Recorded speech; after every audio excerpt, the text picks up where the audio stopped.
આ સંસારમાં જેણે જેણે જેવું જેવું ચિંતન કર્યું છે એને એવું એવું મળ્યું જ છે. ચંડીપાઠ કહે છે તમે શું ચિંતન કરી શકો, શું વિચાર કરી શકો છો,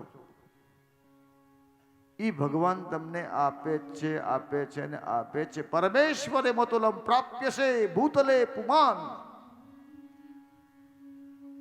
યમ યમ ચિંતયન્તે કામમ તમ તમ પ્રાપ્નોતિ નિશ્ચિતમ. જેવું ચિંતન કરો એવું તમને મળે મળે ને મળે. તમે એમ વિચારો કે હું મહાત્મા થઈ ગયો, એક દિવસ તમે મહાત્મા થઈ જશો.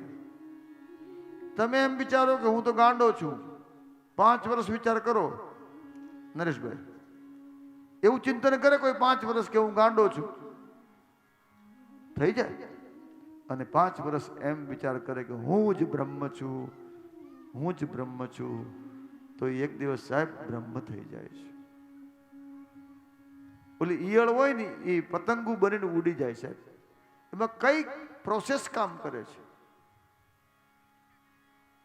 ઘણી વખત એમ કે ચિંતન કરવાથી શું થાય? ચિંતનથી વ્યક્તિની જાત નહીં આખું લિંગ પરિવર્તન થઈ જાય.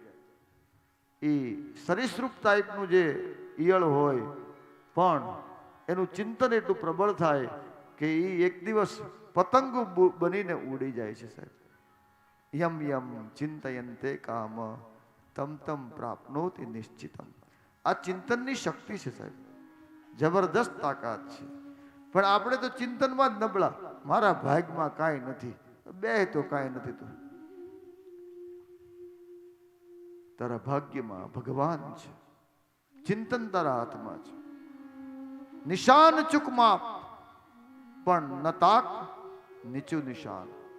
તું પહેલેથી જ પાણીમાં બેસી જાય. ભગવાન કે તું આવ્યો ટબુડી લઈને, મારે તને આખો દરિયો દેવો છે મારા વાલા. તું આવો લોટી ટબુડી લઈને આવ્યો.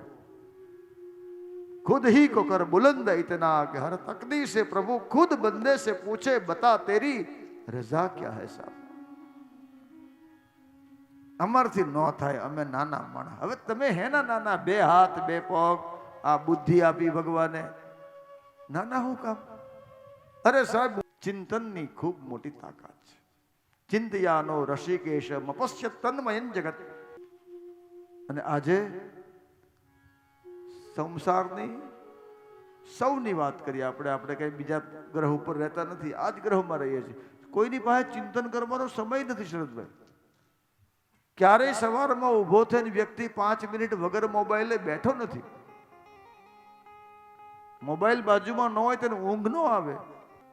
આવું ને આવું જો ચાલશે, આપણે એટલા બધા એડિક્શન મોબાઈલમાં આવી જશું તો ભવિષ્યમાં ચિંતકો, જ્ઞાનીઓ, વિચારકો પાકવાના બંધ થઈ જશે.